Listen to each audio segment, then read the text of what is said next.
Hello everyone, get ready for Karnataka TET Kannada ವ್ಯಾಕರಣ 6ನೇ ತರಗತಿಯ ಕೊನೆಯ ಭಾಗ 4. ಮೊದಲನೇ ಪಾಠ ವೀರರಾಣಿ ಕೆಳದಿ ಚೆನ್ನಮ್ಮ. ಅಭ್ಯಾಸ ಪದಗಳ ಅರ್ಥ.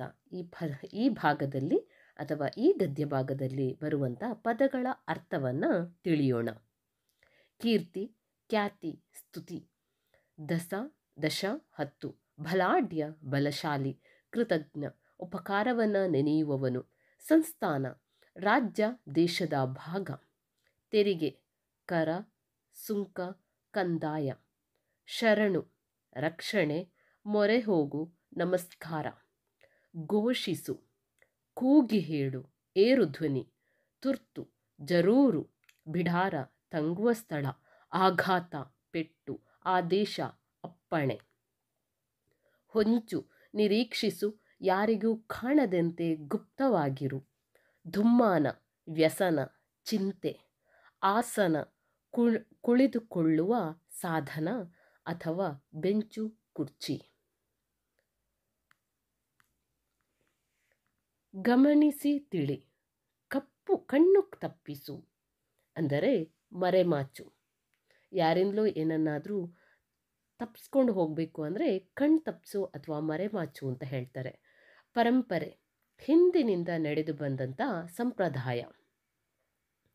ಬೇಹುಗಾರ ಗೂಢಾಚಾರ ಅಥವಾ ಗುಪ್ತಚಾರ. ಹೌಹಾರು ಗಾಬರಿಯಾಗು, ಎದೆಗುಂದು ಧೈರ್ಯಗೆಡು, ಕಂಗೆಡು ದಿಕ್ಕು ತೋಚದಂತಾಗು, ದಾರಿ ಕಾಣದಾಗುವು, ಸಬ್ನವೀಸ ಕಂದಾಯ ಅಧಿಕಾರಿ. ಇದೊಂದು ಸ್ವಲ್ಪ ಹೈಲೈಟ್ ಮಾಡ್ಕೊಳ್ಳಿ, ನೋಡ್ಕೊಳ್ಳಿ. ಧರ್ಮ ಸರ್ವಸಮ್ಮತವಾದ ಬದುಕುವ ಕ್ರಮ. ಕೋಟೆ ಬಲವಾದ ರಕ್ಷಣಾ ಗೋಡೆ. ಕೂಟಯುದ್ಧ ಹಠಾತ್ತಾಗಿ ಎರಗಿ ದಾಳಿ ಮಾಡುವಂತಹದ್ದು. ಯುದ್ಧ ಮಾಡುವ ಅಥವಾ ಎರಗಿ ದಾಳಿ ಮಾಡುವಂಥ ಒಂದು ಯುದ್ಧದ ತಂತ್ರಗಾರಿಕೆ. ಹೇಗೆ ಸಡನ್ನಾಗಿ ಯುದ್ಧ ಮಾಡಬೇಕಾದ್ರೆ ಯಾವ ಚೇಂಜಸ್ ಮಾಡ್ಕೊಳ್ಬೇಕು ಅಂಥದ್ರದ್ದು ಒಂದು ಯುದ್ಧದ ಕೂಟಯುದ್ಧ. ನೆಕ್ಸ್ಟ್, ಸ್ವಂತ ವಾಕ್ಯದಲ್ಲಿ ಬರೆಯಿರಿ. ಹೇಗೆ ಬೇಕಾದರೂ ಬರಿಬೋದು. ನನ್ನ ಆ ಚಾಪ್ಟರಲ್ಲಿ ಬರುವಂಥ ವಾಕ್ಯಗಳನ್ನು ಅಥವಾ ವರ್ಡ್ಸನ್ನು ನಿಮಗೆ ಹೇಳ್ತಾ ಇದ್ದೇನೆ ಅಷ್ಟೇ. ತುರ್ತು, ಕಣ್ಣು ತಪ್ಪಿಸು, ದಾಳಿ ಮಾಡು, ತಂಡವಾಗಿ, ಹಠಾತ್ತಾಗಿ, ಭಯ, ಭೀತಿ. ವಿರುದ್ಧ ಪದ ಬರೆಯಿರಿ.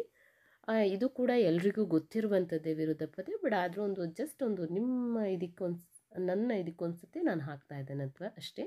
ದುಷ್ಟ ಶಿಷ್ಟ, ಕೃತಜ್ಞ, ಜಯ ಅಪಜಯ, ಸತ್ಯ ಅಸತ್ಯ, ಆಶ್ರಯ ನಿರಾಶ್ರಯ, ಧರ್ಮ ಅಧರ್ಮ. ಕೆಲವೊಂದು ವರ್ಡ್ಸ್ ಇಲ್ಲಿ ನೋಡಿ, ಕೃತಜ್ಞ ಮತ್ತು ಕೃತಜ್ಞ ನಾವು ಓದ್ಕೊಳ್ಳೋದು ಮಿಸ್ಟೇಕ್ ಆದರೆ ಅಲ್ಲಿ ಬೇಗ ಮಿಸ್ಟೇಕ್ ಆಗುವಂಥದ್ದು. ಅದನ್ನು ಒಂದು ಸ್ವಲ್ಪ ಅಂಡರ್ಲೈನ್ ಮಾಡಿಕೊಂಡು ನೋಡ್ತಾ ಇರಿ. ಪಾಠ 15 ಚುಟುಕುಗಳು. ಬರೆದವರು ದಿನಕರ ದೇಸಾಯಿ. ದಿನಕರ ದೇಸಾಯಿ ಇವರು ಉತ್ತರ ಕನ್ನಡದ ಅಂಕೋಲಾ ತಾಲೂಕಿನ ಅಲಗೇರಿಯವರು. ಇವರು ಪ್ರಸಿದ್ಧ ಸ್ವಾತಂತ್ರ್ಯ ಹೋರಾಟಗಾರರು ಹಾಗೂ 1967ರಲ್ಲಿ ಸಂಸತ್ತಿನ ಸದಸ್ಯರೂ ಆಗಿದ್ದರು. ಹೊಂಗೊಂಚಲು, ಮಕ್ಕಳ ಗೀತೆಗಳು, ನಾಕಂಡ ಪಡುವನ, ದಿನಕರನ ಚೌಪದಿ ಮೊದಲಾದ ಕೃತಿಗಳನ್ನು ರಚಿಸಿದ್ದಾರೆ. ಇವರಿಗೆ ಕನ್ನಡ ರಾಜ್ಯ ಸಾಹಿತ್ಯ ಅಕಾಡೆಮಿ ಪ್ರಶಸ್ತಿ, ಮುಂಬೈ ಸರ್ಕಾರ ಬಹುಮಾನಗಳೂ ಕಂಡಿದೆ. ಚುಟುಕುಗಳ ಬ್ರಹ್ಮ ಎಂಬ ಅಭಿವೃದ್ಧಿನಿಂದ ಜನಪ್ರಿಯರಾಗಿದ್ದರು. ಇದೊಂದು ಸ್ವಲ್ಪ ಅಂಡರ್ಲೈನ್ ಮಾಡ್ಕೊಳ್ಳಿ. ದಿನಕರ ದೇಸಾಯಿ ಅಂದರೆ ಚುಟುಕುಗಳ ಬ್ರಹ್ಮ. ಅದೊಂದು ಸ್ವಲ್ಪ ಅಂಡರ್ಲೈನ್ ಮಾಡ್ಕೊಳ್ಳಿ, ಇಂಪಾರ್ಟೆಂಟ್. ಗಗನ ಆಕಾಶ, ಬಾಂದಳ ಆಗಸ, ನೀರೆ ಸುಂದರಿ, ಬೊಟ್ಟು ತಿಲಕ, ಮುಗಿಲು ಮೋಡ, ಹಿಟ್ಟು ನಯವಾದ ಪುಡಿ, ಎಲುಬು ಮೂಳೆ, ಚಿಕ್ಕೆ ನಕ್ಷತ್ರ ಅಥವಾ ಚುಕ್ಕಿ ಅಂತಲೂ ಕರೀತಾರೆ, ತಾರೆ, ಮುಂಜಾನೆ ಸೂರ್ಯ ಉದಯಿಸುವ ಸಮಯ, ಸೋಜಿಗ ವಿಸ್ಮಯ ಆಶ್ಚರ್ಯದ ವಿಷಯ, ಹಿಂಜು ಬಿಡಿಸು ಹಿಗ್ಗಿಸು. ಇಲ್ಲಿ ಮುಂಜಾನೆ ಇದನ್ನು ಬಿಡಿಸಿ ಬರೀಲಿಕ್ಕೆ ಕೇಳುವಂಥ ಚಾನ್ಸಸ್ಸು ಕೂಡ ಇದೆ, ಹಾಗಾಗಿ ಅದೊಂದು ಸ್ವಲ್ಪ ನೋಡ್ಕೊಳ್ಳಿ. ಆಗಸ, ಬಾಂದಳ ಇದೊಂದು ಸ್ವಲ್ಪ ಡಿಫ್ರೆಂಟ್ ಆಗಿರೋ ವರ್ಡ್, ಇದೊಂದು ಸ್ವಲ್ಪ ನೋಡ್ಕೊಳ್ಳಿ ಅಂತ ಹೇಳ್ತೇನೆ ಅಷ್ಟೇ. ಪದಬಳ್ಳಿ. ಪದ ಒಂದು ವಸ್ತುವನ್ನು ಪ್ರತಿನಿಧಿಸುತ್ತದೆ. ಆ ವಸ್ತುವಿಗೆ ಸಂಬಂಧಿಸಿದ ಇನ್ನಿತರ ಪದಗಳನ್ನು ಬರೆಯುತ್ತಾ ಹೋಗಿ ಈ ಕೆಳಗಿನ ಮಾದರಿಯಂತೆ ಗಮನಿಸಿ. ಗಿಡ ಅಂತ ಹೇಳಿದರೆ ನೋಡಿ, ಮರ, ಬಳ್ಳಿ ಅಥವಾ ಚಿಗುರು ಗಿಡಕ್ಕೆ ಡಿಪೆಂಡ್ಸ್ ಆಗಿರ್ತದೆ. ಹೂ ಅಂತ ಹೇಳುವಂಥದ್ದು ಗಿಡಕ್ಕೆ ಬರ್ತದೆ. ಕಾಯಿ ಗಿಡದಲ್ಲೇ ಅಥವಾ ಮರದಲ್ಲೇ ಆಗುವಂಥದ್ದು. ಹಣ್ಣು ಕೂಡ ಅಷ್ಟೇ, ಮರದಲ್ಲೇ ಆಗ್ತದೆ. ಎಲೆ, ಕಾಂಡ, ಬೇರು. ಅಂದರೆ ಇಲ್ಲಿ ಏನು ಹೇಳ್ತಾರೆ ಅಂತ ಹೇಳಿದ್ರೆ, ಒಂದು ಸ್ವಲ್ಪ ವರ್ಡ್ಸನ್ನು ಕೊಟ್ಟಿದ್ದಾರೆ, ನೀವು ಅದಕ್ಕೆ ರಿಲೇಟೆಡ್ ವರ್ಡ್ಸನ್ನು ಬರಿತಾ ಹೋಗಿ. ಆಗಸ ಆಕಾಶ, ಸೂರ್ಯ, ಚಂದಿರ, ನಕ್ಷತ್ರ ಇದೆಲ್ಲ ಆಕಾಶದಲ್ಲಿರುವ ಕಾರಣ ಸೂರ್ಯ, ಚಂದಿರ, ನಕ್ಷತ್ರ ಎಲ್ಲ ಅದಕ್ಕೆ ಸಂಬಂಧಪಟ್ಟ ಪದಗಳು ಅಂತ ಹೇಳ್ತಾನೆ. ಕೋಳಿ, ಹುಂಜ, ಹೆಂಟೆ, ಮೊಟ್ಟೆ, ಪುಕ್ಕ ಎಲ್ಲವೂ ಕೂಡ. ಈಗ ಕೋಳಿ ಅಂತ ಹೇಳಿದ ತಕ್ಷಣ ನಮಗೆ ಫಸ್ಟಿಗೆ ಬರುವಂಥದ್ದು ಎಗ್, ಮೊಟ್ಟೆ ನೆನಪಿಗೆ ಬರಲೇಬೇಕು.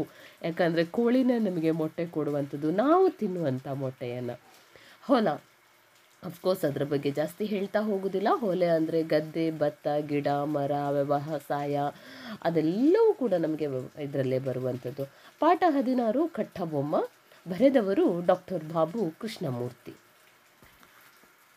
ಡಾಕ್ಟರ್ ಬಾಬು ಕೃಷ್ಣಮೂರ್ತಿಯವರು ಕನ್ನಡ ಭಾಷೆಯಲ್ಲಿ ಭಾರತೀಯ ಇತಿಹಾಸವನ್ನು ಬರೆದಿರುವ ಹಿರಿಯ ಸಾಹಿತಿಗಳು.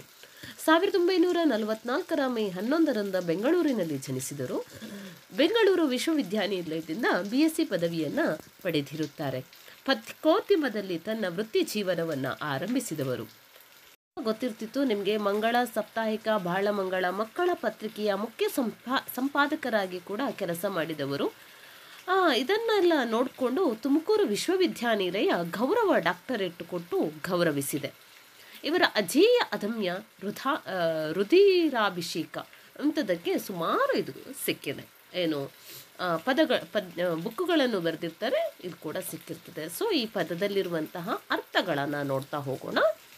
ಸದೆಬಡಿ, ಹೊಡೆ, ಸೋಲಿಸು, ಧಿಕ್ಕರಿಸು, ಕಟುವಾಗಿ ವಿರೋಧಿಸು, ಆಗೋದೇ ಇಲ್ಲ ಅಂತ ಹೇಳುತ್ತಾರಲ್ಲ ಅದನ್ನು. ಗಂಡುಗಲಿ, ವೀರ, ಪರಾಕ್ರಮಿ, ದಳಪತಿ, ಸೇನಾ ಮುಖ್ಯಸ್ಥರು, ಒಂದು ಪ್ರಾಂತ್ಯದ ನಾಯಕ, ಹಂಸತೂಲಿಕಾ ತಲ್ಪ, ಅತ್ಯಂತ ಮೆತ್ತನೆಯ ಹಾಸಿಗೆ. ಹೇಳ್ಬೋದು, ಹಿಂದಿನ ಕಾಲದ ಪಿಕ್ಚರ್ಗಳೆಲ್ಲ ನೋಡಿದರೆ ಅದರಲ್ಲಿ ಹೇಳ್ತಾರೆ ಮೆತ್ತನೆಯ ಹಾಸು ಅಂತ ಹೇಳಿದರೆ ಹಂಸದ ಥರ ಇದೆಲ್ಲ. ಹಂಸ ಅಂತ ಹೇಳಿದರೆ ಈ ಥರದ ಒಂಥರದ ಬರ್ಡ್, ಅದನ್ನು ಹೇಳಿರುವಂಥದ್ದು. ಪರಕೀಯ, ಹೊರಗಿನ, ಪರದೇಶಿ, ಅನ್ಯದೇಶ, ಸಲಾಕೆ, ಲೋಹದ ದಂಡ. ಈಗ ಕಬ್ಬಿಣದ ರಾಡನ್ನೆಲ್ಲ ನಾವೇನು ಹೇಳ್ತೇವೆ ಅಂತ ಹೇಳಿದರೆ ಸಲಾಕೆ ಅಂತ ಹೇಳ್ತಾ ಹೋಗ್ತೇವೆ. ಸಾಂಗವಾಗಿ, ಸುಸೂತ್ರವಾಗಿ ಅಂದರೆ ಈಸಿಯಾಗಿ, ಏನು ವಿಘ್ನ ಆಗದ ಹಾಗೆ ಆಗುವಂಥದ್ದು. ಕುಟಿಲ, ಮೋಸ. ನುಡಿನಟ್ಟುಗಳ ಅರ್ಥ ಬರೆ, ಇದು ಇಂಪಾರ್ಟೆಂಟ್, ಹೇಳಲಿಕ್ಕಾಗಲ್ಲ. ನಮಗೆ ಟೆಟ್ಟಲ್ಲಿ ಬರೆದಿದ್ದು GPSTR ನುಡಿಗಟ್ಟು ಇಂಪಾರ್ಟೆಂಟ್ ಆಗಿರ್ತದೆ. ಸೊ ಒಂದು ಸ್ವಲ್ಪ ನೋಡ್ಕೊಳ್ಳಿ. ಹೊಟ್ಟೆ ಒಳಗಡೆ ಹಾಕೋ ಅಂತ ಹೇಳ್ತಾರೆ. ಮೆಣಸು ಅರೆದಂತಾಗು. ಅಪ್ಪ, ಹೊಟ್ಟೆ ಕಿಚ್ಚು, ಅಸೂಯೆ ಪಡು. ಬೇರೆಯವರನ್ನು ನೋಡಿದ ತಕ್ಷಣ ಅವರು ಏನೋ ಒಂದು ತಗೊಂಡ್ರು ಅವ್ರಿಗೆ ಜಾಸ್ತಿ ಮಾರ್ಕ್ಸ್ ಬಂದಾಗ ಇಲ್ಲಿ ಆಗೋದು. ದಿಕ್ಕು ತೋಚದಂತಾಗು. ಏನು ಮಾಡೋದು ಅಂತ ಗೊತ್ತಾಗದೇ ಇರುವಂಥ ಸಿಚುವೇಶನನ್ನು ದಿಕ್ಕು ತೋಚದಾಗು ಅಂತಲೂ ಹೇಳ್ತಾರೆ. ಮೈಯೆಲ್ಲ ಕಣ್ಣಾಗಿರು, ಜಾಗ್ರತೆಯಿಂದ ಇರು, ಅಥವಾ ಸ್ವಲ್ಪ ಯೋಚನೆ ಮಾಡ್ತಾ ಇರು, ಹೆಜ್ಜೆ ಇಡು ಅಂತ ಹೇಳ್ತಾರಲ್ಲ ಅದನ್ನು. ಸ್ವಂತ ವಾಕ್ಯವನ್ನು ಬರೆಯಿರಿ. ಸ್ವಂತ ವಾಕ್ಯಕ್ಕೆ ಇಲ್ಲಿ ಕೂಡ ನಾನು ಹೇಳ್ತಾ ಹೋಗಲ್ಲ, ಜಸ್ಟ್ ವರ್ಡ್ಸನ್ನು ಕೊಡ್ತಾ ಹೋಗಿದ್ದೇನೆ ಅಷ್ಟೇ. ಮಿಂಚಿನ ವೇಗ, ಆತಿಥ್ಯ, ಮಿತ್ರದ್ರೋಹಿ, ಮಂದಹಾಸ. Sorry for the disturbance. ಸ್ವಲ್ಪ ಹುಷಾರಿಲ್ಲದ ಕಾರಣ ವಾಯ್ಸ್ ಕೊಡ್ತಾ ಇರಬೇಕಾದ್ರೆ ಸ್ವಲ್ಪ ಡಿಸ್ಟರ್ಬೆನ್ಸ್ ಬರ್ತಾ ಇದೆ, ಸಾರಿ. ಮಿಂಚಿನ ವೇಗ, ಸಮಾನಾರ್ಥಕ ಪದವನ್ನು ಬರೆಯಿರಿ. ಇದು ಗೊತ್ತಿರುವಂಥ ವಿಷಯ, ಎಲ್ರಿಗೂ ತುಂಬ ಸಲ ಬಂದಿರುವಂಥ ಪದಗಳೇ ಆಗಿದ್ರೂ ಕೂಡ ಸ್ವಲ್ಪ ಕಾನ್ಸಂಟ್ರೇಟ್ ಮಾಡಲಿ ಅಂತ ಹೇಳ್ಕೊಂಡು ಇದನ್ನು ಕೊಡ್ತಾ ಇದ್ದಾನೆ ಅಷ್ಟೇ. ಇನ್ನೂ ಜಾಸ್ತಿ ಇದೆ, ನೀವು ನೋಡ್ತಾ ಹೋಗಿ. ಭೂಮಿ ಅಂದರೆ ಪೃಥ್ವಿ, ಭುವಿ, ಇಳೆ, ವಸುಂಧರೆ, ಧರೆ. ಶೂರ ಅಂದರೆ ವೀರ, ಶಕ್ತಿಶಾಲಿ. ಗುಪ್ತ ಅಂದರೆ ಕಾಣದೇ ಇರುವಂಥದ್ದು ಅಥವಾ ರಹಸ್ಯವಾಗಿರುವಂಥದ್ದು. ಸಾವು ಅಂದರೆ ಮರಣ, ವಿಧಿವಶವಾಗಿರುವಂಥದ್ದು ಹೇಳ್ತಾರೆ. ಸತ್ತೋದ್ರು ಅಂತಲೂ ಹೇಳ್ತಾರೆ. ಆ ಥರದ್ದು ಎಷ್ಟು ಬೇಕಾದರೂ ವರ್ಡ್ಸ್ ಬರೀರಿ. ಸಮಾನಾರ್ಥಕ ಅಂದರೆ ಒಂದಕ್ಕಿಂತ ಜಾಸ್ತಿ ಕೂಡ ಮೀನಿಂಗ್ ಕೊಡುವಂಥ ವರ್ಡ್ಸನ್ನು ಸಮಾನಾರ್ಥಕ ಅಂತ ಹೇಳ್ತೇವೆ. ಅರ್ಥ ಅಂದರೆ ಈಗ ಸರ್ಟೆನ್ ಆ ಚಾಪ್ಟರಲ್ಲಿ ಬರುವಂಥದ್ದಕ್ಕೆ ಏನು ಮೀನಿಂಗ್ಸ್ ಇದೆಯೋ ಅದನ್ನು ಹೇಳ್ತಾರೆ, ಅಷ್ಟೇ ಡಿಫ್ರೆನ್ಸ್ ಇರುವಂಥದ್ದು. ನೆಕ್ಸ್ಟ್ ಈ ಚಾಪ್ಟರಲ್ಲಿ ಬರುವಂತಹ ವ್ಯಾಕರಣವನ್ನು ನೋಡ್ತಾ ಹೋಗೋಣ. ನಾವು ಎಷ್ಟೇ ಆದರೂ ಕೂಡ ವ್ಯಾಕರಣ ತುಂಬ ಇಂಪಾರ್ಟೆಂಟ್. ನಾಮಪದ ಅದರಲ್ಲಿ ಫಸ್ಟ್ ಬರುವಂಥದ್ದು ನಾಮಪದ. ವ್ಯಕ್ತಿ, ಸ್ಥಳ ಹಾಗೂ ವಸ್ತುವಿನ ಹೆಸರನ್ನು ಸೂಚಿಸುವ ಪದವನ್ನು ನಾಮಪದ ಎನ್ನುವರು. ನಿಮ್ಗೆ ಗೊತ್ತೇ ಇದೆ, ನಾಮ ಅಂದರೆ ಹೆಸರು ಅಂತ ಹೇಳುವಂಥ. ನಾಮ್, ಹಿಂದಿಯಲ್ಲಿ ನಾಮ್ ಅಂದರೆ ಹೆಸರು ಅಂತ ಅರ್ಥ. ಹಾಗಾಗಿ ಯಾವುದೇ ವಸ್ತುವಿನ ಅಥವಾ ಸ್ಥಳದ ಅಥವಾ ವ್ಯಕ್ತಿಯ ಹೆಸರನ್ನು ಹೇಳೋದಿದ್ರೆ ಆ ಪದವನ್ನು ನಾವು ನಾಮಪದ ಅಂತ ಹೇಳ್ತೇವೆ. ಸುಮಾರು ಈಗ ನನ್ನ ಹೆಸರು ಶ್ರುತಿ, ಇದು ಕೂಡ ಒಂದು ನಾಮಪದನೇ. ರಹೀಮ್ ಪುಸ್ತಕ ಓದುತ್ತಿದ್ದಾನೆ. ಇಲ್ಲಿ ರಹೀಮ್ ಅಂತ ಹೇಳುವಂಥವ ಒಂದು ಪರ್ಸನ್, ಅವನ ನೇಮ್, ಅದು ಅವನ ಅಪ್ಪ ಅಮ್ಮ ಅವನಿಗೆ ಇಟ್ಟಿರುವಂಥ ಹೆಸರು. ಹಾಗಾಗಿ ರಹೀಮ್ ಅಂತ ಹೇಳುವಂಥ ಒಂದು ನಾಮಪದ. ಬೇಲೂರಿನಲ್ಲಿ ಸುಂದರ ದೇವಾಲಯವಿದೆ.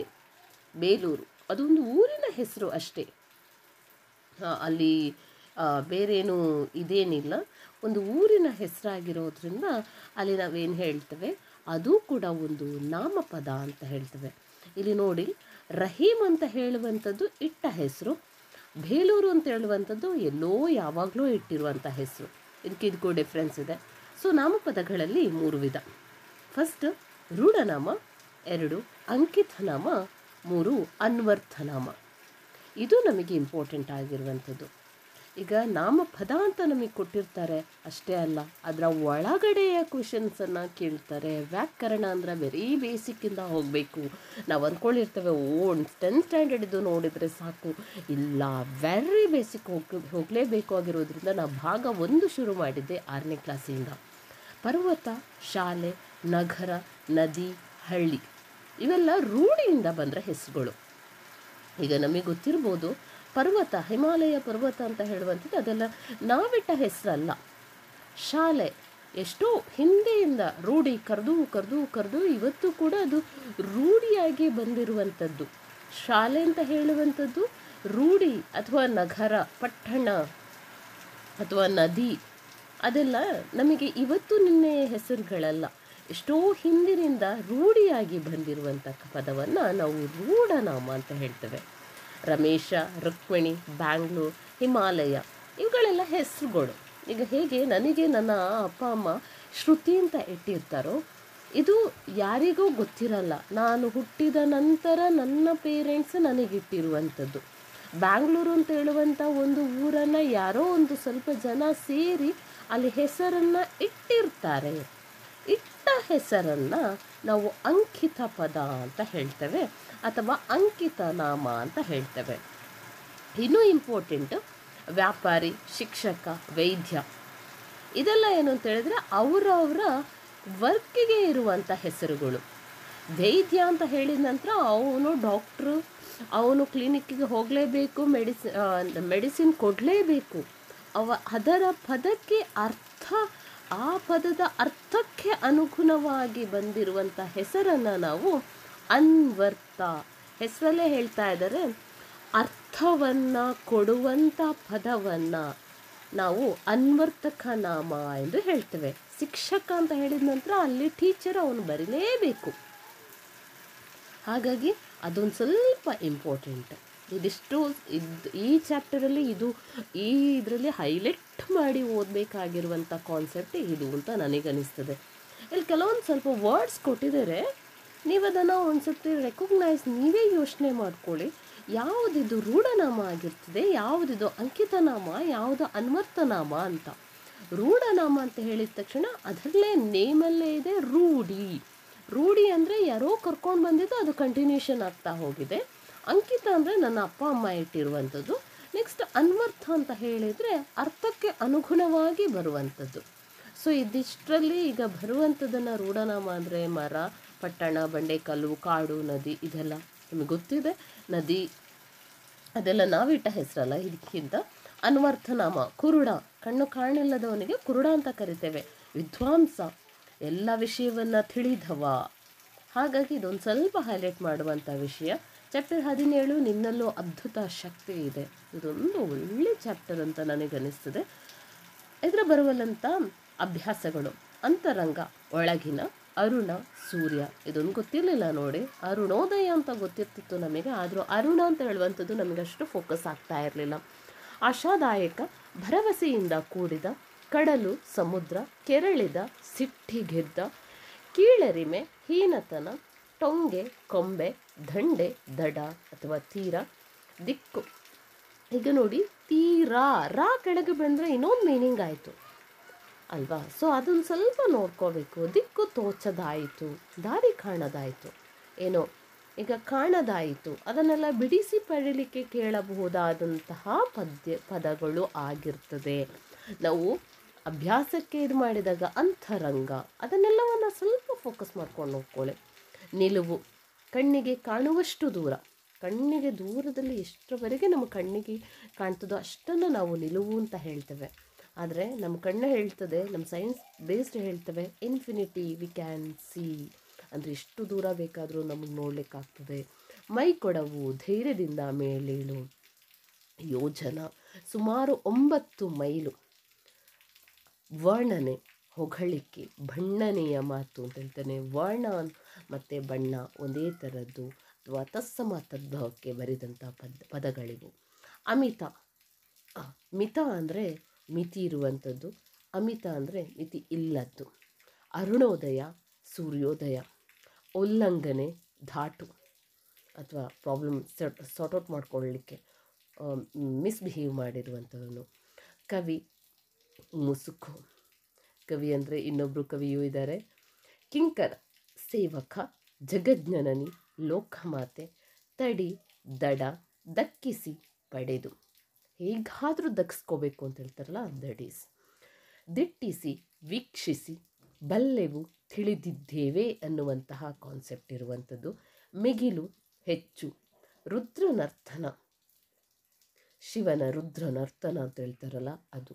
ಭಯಂಕರವಾದಂಥದ್ದು, ಆರ್ಭಟ ಅಂತ ಹೇಳ್ತೇವಲ್ಲ ಅದು. ಹಂಬಲ, ಆಸೆ, ಉತ್ಸಾಹ, ಏನೋ ಬೇಕು ಅಂತ ಹೇಳುವಂಥ ಆಸೆಯನ್ನು ಆಸೆಗಣ್ಣಿಂದ ನೋಡು ಅಂತ ಹೇಳ್ತಾರಲ್ಲ ಆ ಥರದ್ದು ಹಂಬಲ. ನೆಕ್ಸ್ಟ್ ಟಿಪ್ಪಣಿ, ಇದು ಇಂಪಾರ್ಟೆಂಟ್ ಆಗಿರ್ತದೆ, ಸ್ವಲ್ಪ ಫೋಕಸ್ ಮಾಡ್ಕೊಂಡು ನೋಡಿ. ಜಾಂಬವಂತ, ಎಲ್ಲರೂ ಕೇಳಿರ್ತೀರ, ಇದೊಂದು ಕರಡಿ. ಈ ಜಾಂಬವಂತ ಅಂತ ಹೇಳುವಂಥ ಕರಡಿ ಕೃತಯುಗದಲ್ಲಿ, ತ್ರೇತಾಯುಗದಲ್ಲಿ, ದ್ವಾಪರ ಯುಗದಲ್ಲಿ ಇದ್ದ ಅಂತ ಹೇಳುವಂಥ ಒಂದು ಪ್ರತೀತಿ ಹಿಂದಿನ ಕಾಲದಲ್ಲಿ ಇತ್ತು. ಕೆಲವೊಂದು ಸ್ಟೋರೀಸ್ ಓದಬೇಕಾದ್ರೆ ಜಾಂಬವಂತ ಅಂತ ಬರ್ತಾನೆ, ಯಾಕೆಂದರೆ ಅವನೊಂದು ಕರಡಿ, ಅವನು ದ್ವಾಪರ ಯುಗದಲ್ಲಿದ್ದ ಅಂತ ಹೇಳುವಂಥ ಒಂದು ಕಾನ್ಸೆಪ್ಟ್ ಇದೆ. ಅಂಗದ ಅಂದರೆ ವಾಲಿ ಮತ್ತು ತಾರೆಯ ಮಗ, ವಾಲಿಯ ಮಗ ಅಂಗದ ಅಂತ ಓದಿರ್ತೇವೆ. ಹನುಮ, ಅಂಜನಾದೇವಿಯ ಮಗ ಹನುಮ, ಹಾಗಾಗಿ ಅವನಿಗೆ ಅಂಜನಾ ಅಂತಲೂ ಹೆಸರಿದೆ. ಇನ್ನು ಒಂದು ಸಪ್ತಸಾಗರ. ಸಪ್ತಸಾಗರ ಅಂತ ಹೇಳಿದ ತಕ್ಷಣ ಅಲ್ಲೇ ಗೊತ್ತಿದೆ, ಸಪ್ತ ಅಂದರೆ 7, 7 ಸಮುದ್ರಗಳು. ಯಾವುದೆಲ್ಲ 7? ಲವಣ ಅಂದರೆ ಉಪ್ಪು, ಇಕ್ಷು ಅಂಡರ್ಲೈನ್ ಮಾಡ್ಕೊಳ್ಳಿ, ಇಕ್ಷು ಅಂದರೆ ಕಬ್ಬಿನ ಹಾಲು, ಸುರ ಅಂದರೆ ಮದ್ಯ, ಸಾರ್ಪಿಸ್ ನೋಡ್ಕೊಳ್ಳಿ, ತುಪ್ಪ, ದಧಿ, ಮೊಸರು, ಕ್ಷೀರ, ಹಾಲು, ಜಲ, ನೀರು. ಕ್ಷೀರ ಗೊತ್ತಿರ್ತದೆ, ಜಲ ಗೊತ್ತಿರ್ತದೆ, ಸಾರ್ಪಿಸ್, ದಧಿ, ಸುರ ಅಂದರೆ ಗೊತ್ತಿರೋದಿಲ್ಲ, ಸ್ವಲ್ಪ ಫೋಕಸ್ ಮಾಡಿಟ್ಕೊಳ್ಳಿ. ಇಂದ್ರ ಅಂದರೆ ದೇವಲೋಕದ ಒಡೆಯ, ನಮ್ಮ ಎಲ್ಲ ದೇವತೆಗಳ ಒಡೆಯ ಅಂದರೆ ಇಂದ್ರ. ವಾಪಸ್ ಬರುವಂಥದ್ದು ಸ್ವಂತ ವಾಕ್ಯವನ್ನು ಬರೆಯಿರಿ. ಹೇಳ್ತಾ ಹೋಗ್ತೇನೆ ಅಷ್ಟೇ, ವಾಕ್ಯವನ್ನು ವಾಪಸ್ ಹೇಳುವ ಅವಶ್ಯಕತೆ ಇಲ್ಲ, ಬಟ್ ಇರೋದನ್ನು ಹೇಳ್ತಾ ಹೋಗ್ತಾನೆ. ದಿಟ್ಟಿಸಿ, ಅರುಣೋದಯ ನೋಡ್ಕೊಡಿ, ದಿಟ್ಟಿಸಿ ಕೂಡ ಕೇಳಬಹುದು ಬಿಡಿಸಿ ಬರಲಿಕ್ಕೆ, ದಿಟ್ಟ ಐಡಿ ಆ ಥರ. ನೆಕ್ಸ್ಟ್ ಸಮನಾರ್ಥಕ ಪದ ಬರೆ. ಸಮನಾರ್ಥಕ ಪದ ಆಲ್ರೆಡಿ ಕಲ್ತಿರ್ತೇವೆ, ನೋಡಿರ್ತೇವೆ, ಸ್ವಲ್ಪ ಫೋಕಸ್ ಮಾಡ್ಕೊಳ್ಳಿ. ದಂಡೆ ಅದರಲ್ಲಿದೆ, ತೀರ, ದಡ, ತಡಿ ಅಂತ. ತಡಿ ಒಂದು ಸ್ವಲ್ಪ ಗೊತ್ತಿರಲ್ಲ ನಮಗೆ, ದಡ ಅಂದ್ರೆ ಗೊತ್ತಿರ್ತದೆ, ತಡಿ ಅಂದ್ರೆ ಕೂಡ ದಂಡೆ ಅಂತಲೇ ಅರ್ಥ, ಅಥವಾ ನದಿಯ ಹತ್ತಿರ ಇರುವಂಥ ಸ್ವಲ್ಪ ಆ ಪ್ಲೇಸನ್ನು ತಡಿ ಅಂತಲೂ ಕರೀತಾರೆ. ಸಮುದ್ರ, ಸಾಗರ, ಆಕಾಶ, ಆಗಸ. ತಾಯಿ ಅಂದರೆ ಅಮ್ಮ. ಸುಮಾರು ಪದಗಳಿದೆ, ಎಷ್ಟೋ ಇದೆ. ಆದರೆ ನಾನು ಒಂದು ಸ್ಯಾಂಪಲ್ ವರ್ಡ್ಸನ್ನು ಹೇಳ್ತಾ ಇರೋದಷ್ಟೇ, ಈಸಿ ವರ್ಡ್ಸ್, ನೆನಪಿರಬೇಕಾದಂಥ ಪದವನ್ನು ಅಷ್ಟೇ ಹೇಳ್ತಾ ಹೋಗ್ತಾನೆ. ಯಾಕಂದರೆ ಎಷ್ಟೋ ನೆನಪಿಟ್ಕೊಳ್ಳೋ ಬದಲು ಒಂದು ಗ್ರ್ಯಾಪ್ಸ್ ಮಾಡ್ಕೊಳ್ಳಿದ್ರೆ ಬೆಟರ್. ಒಬ್ಬನು, ಇನ್ನೊಬ್ಬನು, ಕತ್ತಲು, ಬೆಳಕು, ತಂಪು, ಬಿಸಿ, ಹತ್ತಿರ, ದೂರ, ಇದೆಲ್ಲ ವಿರುದ್ಧಾರ್ಥಕ ಪದ. ನಾವು ಕತ್ತಲೆ ಯೋಚನೆ ಮಾಡ್ತೇವೆ, ಓ ಕತ್ತಲು ರಾತ್ರಿ, ಆಗೋದೇ ಇಲ್ಲ ಅಂತ ಏನಿಲ್ಲ. ಇನ್ನೂ ಒಂದು ಅಲ್ಲಿ ಆಪ್ಷನಲ್ಲಿ ಕೊಟ್ಟಿರ್ತಾರೆ, ಅದು ಇಂಪಾರ್ಟೆಂಟ್ ನಮಗೆ ಆಪ್ಷನ್. ಇನ್ನೂ ಒಂದು, ಆವರಣದಲ್ಲಿ ಸೂಚಿಸಿರುವಂತೆ ಉತ್ತರಿಸಿ. ಅಲ್ಲಿ ಆ ಬಾಕ್ಸಲ್ಲಿ ಏನೋ ಕೊಟ್ಟಿದ್ದಾರೆ, ಅದನ್ನು ನೋಡಿಕೊಂಡು ಅದನ್ನು ಟ್ರಾನ್ಸ್ಲೇಟ್ ಮಾಡಬೇಕಂತೆ. ಇದು ಗ್ರಾಮರ್ ಪಾರ್ಟಿಗೆ ಆಲ್ರೆಡಿ ಒಂದು ಸತಿ ನೀವು ಕಲ್ತಿರ್ತೀರ.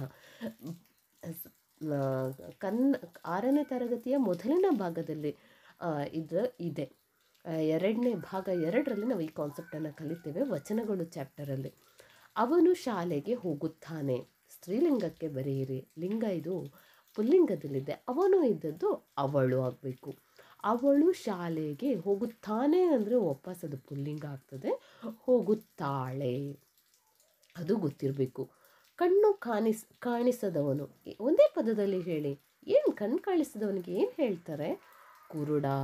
ಇದೆಲ್ಲ ನಮ್ಮ ನಾಲೆಜಲ್ಲಿ ಇರಬೇಕಾದಂತು. ಅದು ನಿರಾಶೆಯ ಸೂಚಕವಲ್ಲವೇ? ನಿರಾಶೆ ಅಂದರೆ ಏನು?